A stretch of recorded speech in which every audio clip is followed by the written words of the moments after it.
Even in this campaign, there are still discernible, neutral, inarguable facts. I realize that statement will now be run past fact checkers. But in an opinion flood of biblical proportions, this is what actually, factually, happened to the presidential race after the debate as this long week began. Wagering on the Clinton-Trump election at the international online gambling site Betfair.com was, as the debate began, 63.1% Clinton, 34.6% Trump.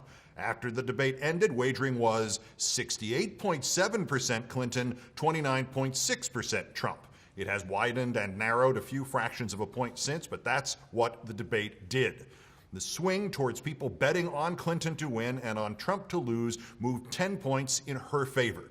This is the result not of people trying to influence the election, nor people hoping for one outcome, nor people whose jobs depend on one outcome, nor people whose jobs depend on how well they analyze politics, nor even people whose jobs it is to make the election seem close in order to keep you watching, listening, or reading.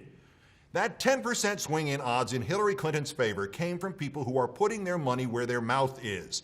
Gamblers. And gamblers can't afford to waste time or money trying to influence, nor hope, nor analyze, nor keep it close. They just have to assess what they see and be prepared to lose actual cash money if they are wrong.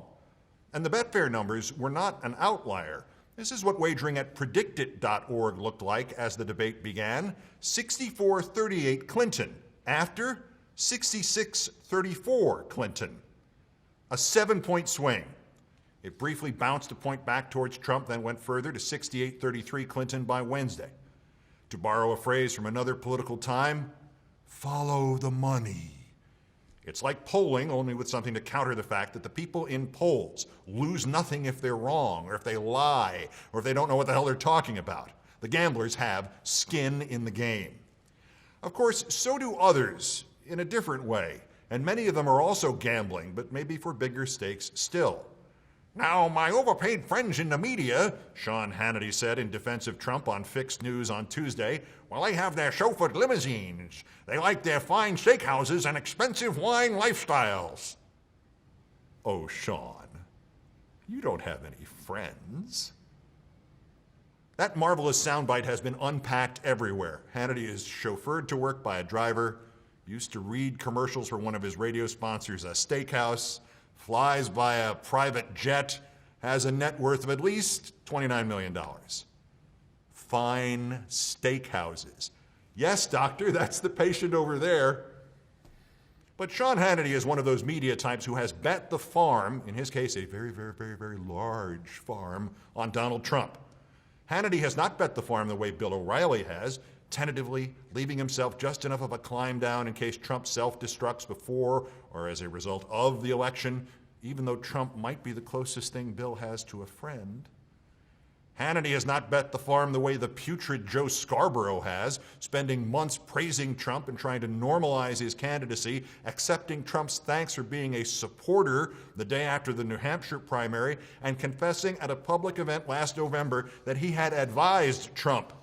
I've actually called him up and said, Donald, listen, you need to speak in complete sentences at debates.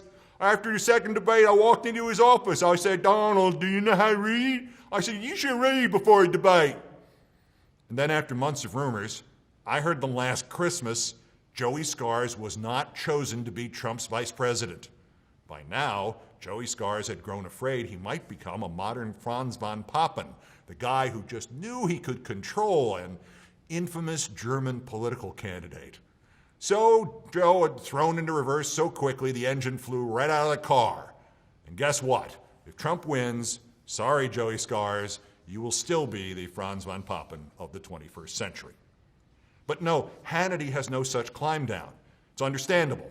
Save for the big live events like town halls and debates, the ratings for cable news, the shows like Hannity's, are all flat compared to 2012 and disastrous compared to 2008. After the last election, Hannity was demoted down the Fox News chain. He might be out soon anyway. He's desperate. He might as well bet on the long shot. And that's what he's doing.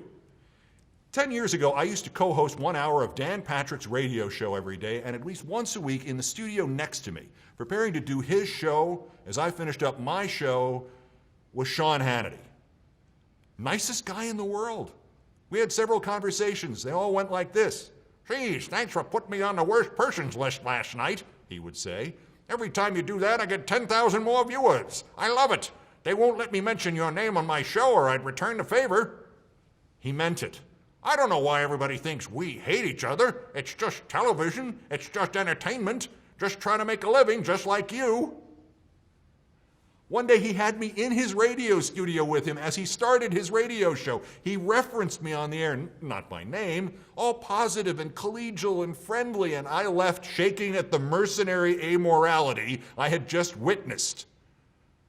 So Hannity is gambling, just like the people at Betfair and Predict It. Only the ones at Betfair and Predict It aren't desperate, they're professionals. That's the closer. I'm Keith Olbermann. Watch this space.